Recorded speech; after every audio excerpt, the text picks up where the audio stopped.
Morning guys, ayan guys, may nabili kaming treats para sa pusa, 30 pieces. So, ayan, alam nyo guys, ang amoy nito, shrimps na shrimps talaga. At gusto ng pusa namin. Si Lucifer.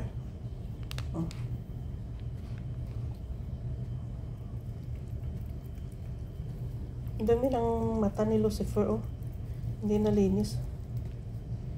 Malinis yan. Ayan siya. Gusto niya to.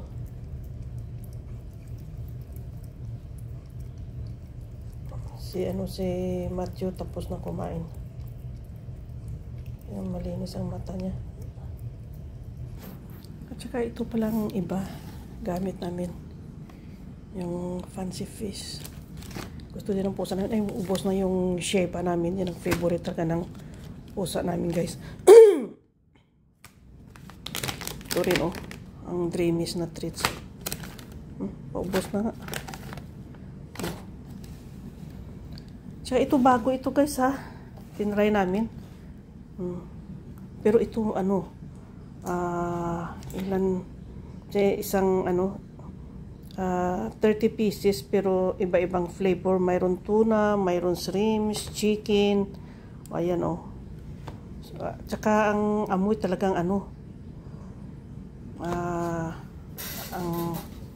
lakas ng amoy.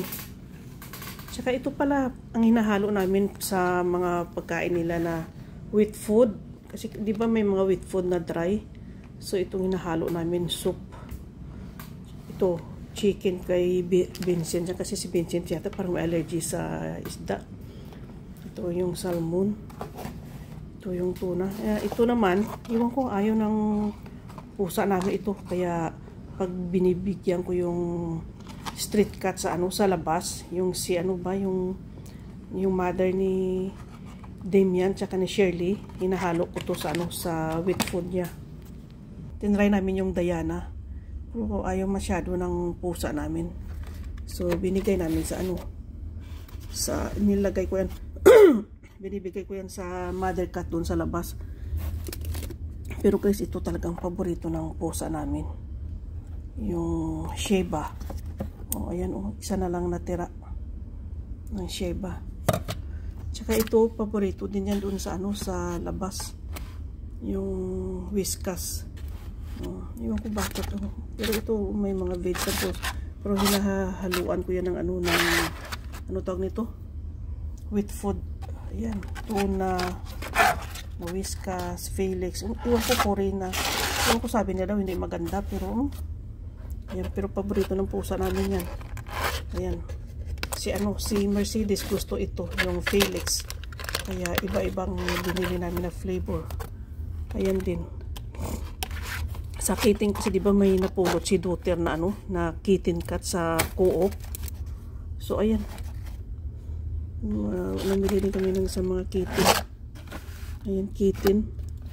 Ayan, sa kitten lahat ang daming kitten food. Kasi nga every 4 hours namin pinapakain yun. So ayun lang guys. May binili din pala si Mister ng ganyan. Tsaka ayan, may bago pa lang na kinuha si daughter. Ayan. Pero hindi pa namin nabigay. Isang lata lang kinuha niya kasi nga hindi namin alam kung magustuhan ng pusa namin. So tinry lang namin isa. So ayun. So na guys, thank you for watching. Ano tayo ngayon? Food cat content tayo ngayon. Ayan. Yung pagkain. Pero ito yung Diana's. May din yan chicken. May kamahalan din. Pag hindi offer. Pero wala ang Diana's. Bihira nag-offer Pero ito yung Whiskas. Pag offer, medyo affordable yung price. Itong dry food gamit namin sa sa kitten nga nakuha namin sa co-op. Dry food binili ko para sa mother cat na sa labas din na stray cats. Whiskas. Tinry din namin ito yung Mio Gold. Ito ngayon ang binibigay namin sa sa kitten niya, nakita namin. Tapos sa sunod, yan na yung Purina. Nagustuhan din niya. So, sige na guys, thank you for watching. Bye!